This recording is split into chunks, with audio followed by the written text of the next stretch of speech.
নারী। নারী শুধু একটা শব্দ নয়, একটা জীবন্ত সত্য। সে মা, সে মেয়ে, সে বন্ধু।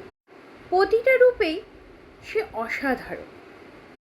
সকালে ঘুম ভাঙার আগের থেকেই শুরু হয় তার যুদ্ধ।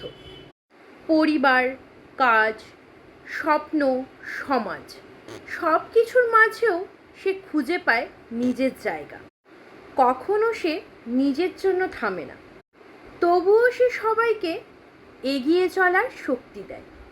চাপ, অবহেলা, বাধা কোনো কিছুই তাকে থামাতে পারে না, কারণ সে জানে তার নিজের চলার পথের আলো তাকে নিজেকেই ঠিক করতে হবে।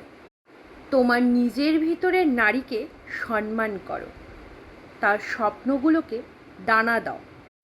তুমি অদম্য, তুমি অপরাজেয়, তুমিই নারী।